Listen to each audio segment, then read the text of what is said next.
Hi Capricorn, bare months of 2024, ano nga bang blessing ang parating? Anong mensaheng gabay pa ang kailangan marinig at maiwan natin para sa mga taong ito ngayong bare months? Para sa mga maaring makapakinig na Capricorn, bare months of 2024, anong maiwan nating mensahe para sa kanila? Anong blessing ang parating? Message Capricorn, ano pong maiwan natin sa mga taong ito? Anong blessing ang parating? Message po. Mensaheng gabay. Capricorn. Bare months 2024. Ayan, tumatalon. May umaangat pa sa akin kamay. Okay, add pa tayo dyan. Okay. Capricorn, ayun na. Kumpol na to. Hindi na natin to pipigilan. Okay, ito muna. The Ten of Swords. Ten of Swords, kita mo, may ilang espada na nakatusok sa kanya. Hindi po kailangan katakutan, laliman, mensaheng gabay lamang po. The Hermit is here. The Nine of Pentacles, reverse. The Six of Swords, okay. The Three of Swords. The Knight of Pentacles, the Queen of Cups. Okay, lagay natin doon. And the Eight of Wands. Okay, yusin natin. So, ano tong blessing na to? Hindi ko ito tatamisan. Capricorn, pero naway po, wag laliman. Meron, okay, kahit pa merong blessing, kahit pa meron tayong nakikita ang ilang, I will be honest, may ilang pain. Yung ilang pain ng buhay, na very normal naman, lahat tayo nakakaramdam nung hindi kadalian. Okay? Sige po. Ano yan, Moonchild? Okay. Maybe isang indication ito, no? Could be physical, mental, emotional, or even spiritual. May ilang struggle. Struggle in life na, again, aking uulitin, normal. Lahat tayo nakakaramdam niyan. The Hermit, isang indikasyon. 3 and 10 of Swords po ay narito. So, hindi madali. May pagkapagod. May pagkakulang. May hindi pagkasapat. So, ito yung blessing kasi may mga parang opportunity. Diba? May mga pagkakataon na yan na hindi natin nare-receive ng kusa. Bagkus, kailangan natin napakalalim. Bagkus, kailangan ay ibigay natin sa ating mga sarili. So, yung blessing of healing. Okay? Siyempre pa, pahihintulutan ng sarili para sa ilan sa inyo. Physically, mentally, hindi isang medical advisor ang Moonchild, lalo pa kung nakararamdam kayo ng pain, emotional pain, backache. Ayan, kahit sa simpleng sakit lang ng likod ito. Kasi sa true lang, may pagka-busy po ang mga Capricorn. Sa mga susunod na buwang ito, ngayong bare months, patuloy kayong nanlalaban. Ipapasok ko na agad-agad. Astrologically, nag-highlight ang inyong 6th house. 6th house of daily work, routine. Ito yung pang-araw-araw na inyong ginagawa sa, sa buhay, trabaho especially. Or sa inyo pinag-aalayan ng enerhiya nyo, sa buhay paggawa, sa pamilya, sa relasyon, napakalawak niyan. So, ibinibigay nyo ng buong buo yung pangangailangan na ito para sa kanila. So, sana, ito, baka hindi nyo na masyadong mapuna o maramdaman ang inyong mga sarili. I-allow nyo rin na mag-heal ang inyong katawan or katawang lupa. Ayan. Magpahinga rin pag may time or kung meron talaga kayong, kasi sa 6th house po, this is the best time, bare months guys, na bigyan nyo ng higit na tuon ng inyong katawan. Health-wise, again, hindi po isang professional advisor or health advisor ang Moonchild. Pero napakalawak ng 6th house. Diyan din pa, kung aking i-apply, itong ilang bumabagsak dito, may pain eh. Ulitin ko, depende yan. Saan bang pain ito? Emotionally, mentally, physically, or even spiritually. So, paglaanan nyo, guys, ngayong bare months. Yes po, merong blessing of healing. Kung pahihintulutan nyo lang na bigyan ng tuon yung kayo. So, yes, Queen of Cups, more on self-care and self-love. napakagandang pagkakataon po. Jupiter, again, the planet of luck, expansion, right now is in your 6th house. So, may ilang magagandang possibility dyan. Pero, at the end of the day, kayo itong nag-aalaga eh. Kayo itong magdadala ng inyong katawan. Okay? Kasi nga po, busy rin ang 6th house. Andyan po yung daily work nyo. So, kapag masyado tayong nagiging focus na as a Capricorn, very hardworking kayo, hindi nyo pa man yan ma-realize, meron kayong goal eh. Pero, papakiramdaman nyo po, very important kayong Burr months to listen, guys. Listen to your body. At sa pagkakataong ito, tanging kayo ang makapagsasabi. Aking ulitin, Jupiter po, napakagandang sign ito, nasa inyong 6th house. May improvement, may healing. Pero, depende ito sa inyo.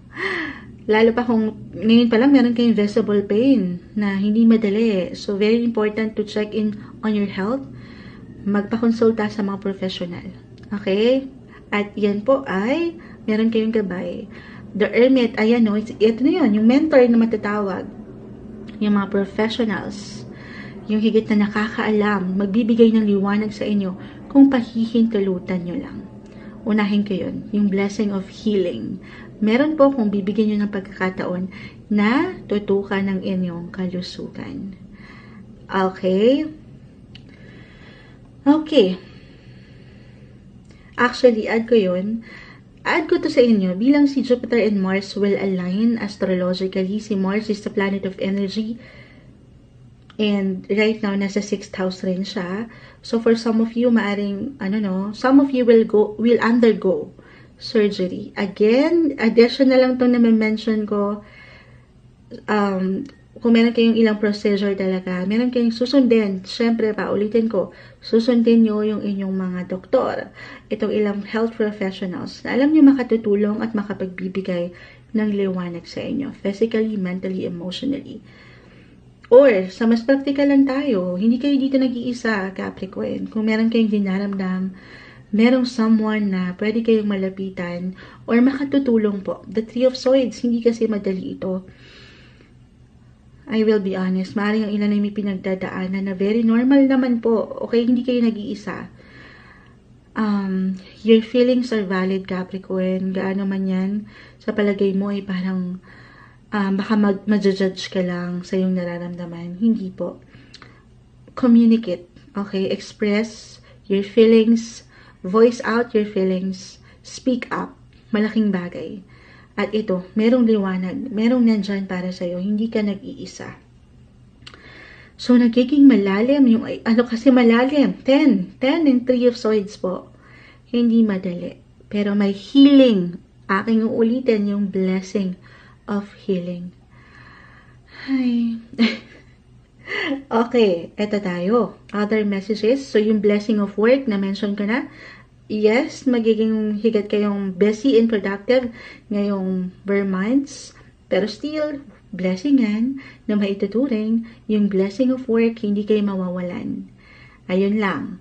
Baka naman ang mawalan naman kayo ng oras sa inyong mga sarili na ayaw natin. Okay? Bigyan nyo, pahintulutan nyo ang mga sarili na matulog ng sapat. Parang message din to kay Moonchild. Pero, ano man yung pinaghihirapan mo ngayon, Capricorn, ngayong Burr months, napakaganda. Knight of Pentacles. Ano yan? Yung resulta.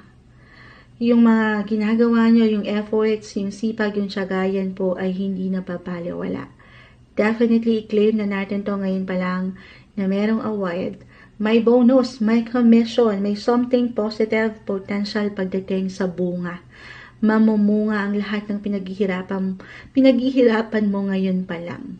May magandang flow, the 8 of Wands, balance.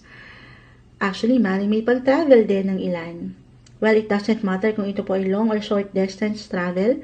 Pero maybe isang indication yon kasi iba-iba tayo ng paraan kung paano tayo nakakapagpahilom or nakapag-recharge ng energy. Maaring ito na yun, isang sign or a reminder to take a pause, recharge, lalo pa ito nga. Ito na nga, may parating sa inyo na money. So, yung blessing of money na napakaganda naman. Or meron kayong 9 of Pentacles, merong financial abundance. or financial reward. Ayan. Positive possibilities po sa trabaho, pang araw-araw na trabaho, serbisyo, at pera. Gaano man yan kalaki or kaliit, tayo pa rin po ay magkakaiba ng posisyon, sitwasyon, pero i-claim na natin itong magandang potential na ito para sa inyo. Ay. Pero para sa ilan, relationship-wise, maring merong reconnection, reunions, or ito, very normal, maring mangyari to, o nga, dadaan tayo sa holiday, may ilang ganap dyan, na kung saan ay mas mapapatibay nyo ang connection sa isa't isa. Relationship, okay? Ang ilang mag-highlight sa inyo sa mga susunod na buwang ito, Capricorn, teka, tingnan natin. Ayun na. Travel, your career, your friendship sector. So, maaring may yung reconnection na aking na-mention ay may kaugnayan sa kanila or sa ilang groups. May reunion, community, or kung meron kayong inang organization, may ilang kasiyahan tayo nakikita dyan. And also, kaya naman pala umaangat ang The Hermit. Kasabay ng ilang kasiyahan na ito maybe by December, Capricorn, maaring makaramdam rin kayo ng pagka-low-key. Low-key ng energy. Yes to party invites sa pag-enjoy kasama ang ilang taong mahalaga sa inyo. At the same time, parang naninimbang or maninimbang kayo ang inyong mga katawan, physically, mentally, sa pagpa-party.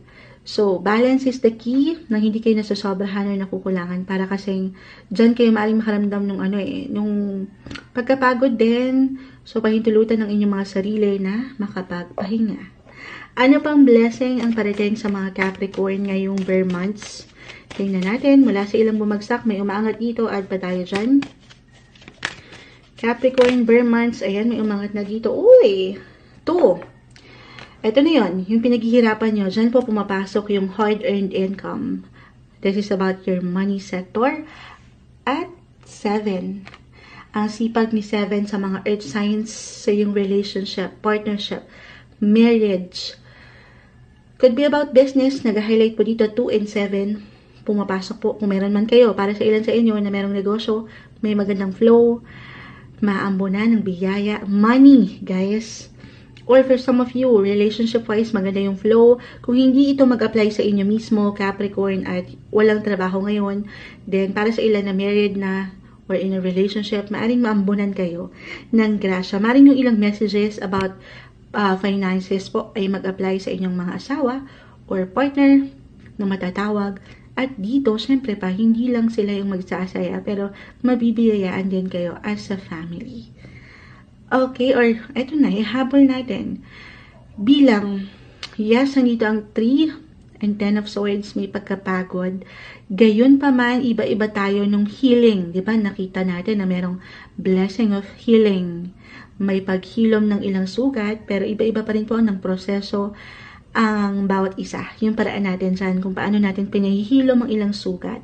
Pero if you're ready na, and you're willing, for some of you rin, maaring makatanggap, i-add ko to, ng love or marriage proposal. Para sa ilan sa inyo, kuha tayo ng ilang final words, advice sa mga Capricorn. Bare months, anong maiwan natin mula dito sa ilang ating pinag-usapan, nakita sa inyong baraha?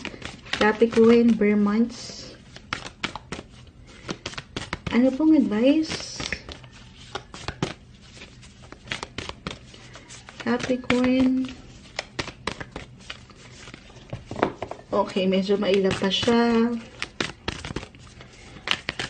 Capricorn. Okay, ang dami nito. Siyempre pa, kukunin natin yung pinaka-isa lang. Capricorn, kung ano man yung babagsak nito. Ayan na. Be real. Be real. Be real, guys. So, patuloy na pagiging totoo nyo lang. Mula dito sa ilang napag-usapan natin, sa puso man ito, sa ilang sugatang pakiramdam, physically, mentally, emotionally, sa trabaho, sa pera, patuloy nyo paangatan yung pagiging totoo nyo lang. I mean, kasi parang pumasok sa isipan ko yung yung pagiging busy nyo and productive, Yes to opportunity, yes to work, yung blessing of work, pero maging totoo rin kayo sa inyong nararamdaman. Okay ka pa ba? Okay ba kayo?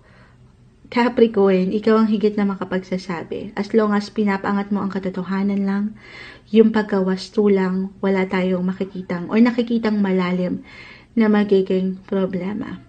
Be real. Para sa inyo, ito yung umaangat na ilang messages for Bear Months 2024, Capricorn.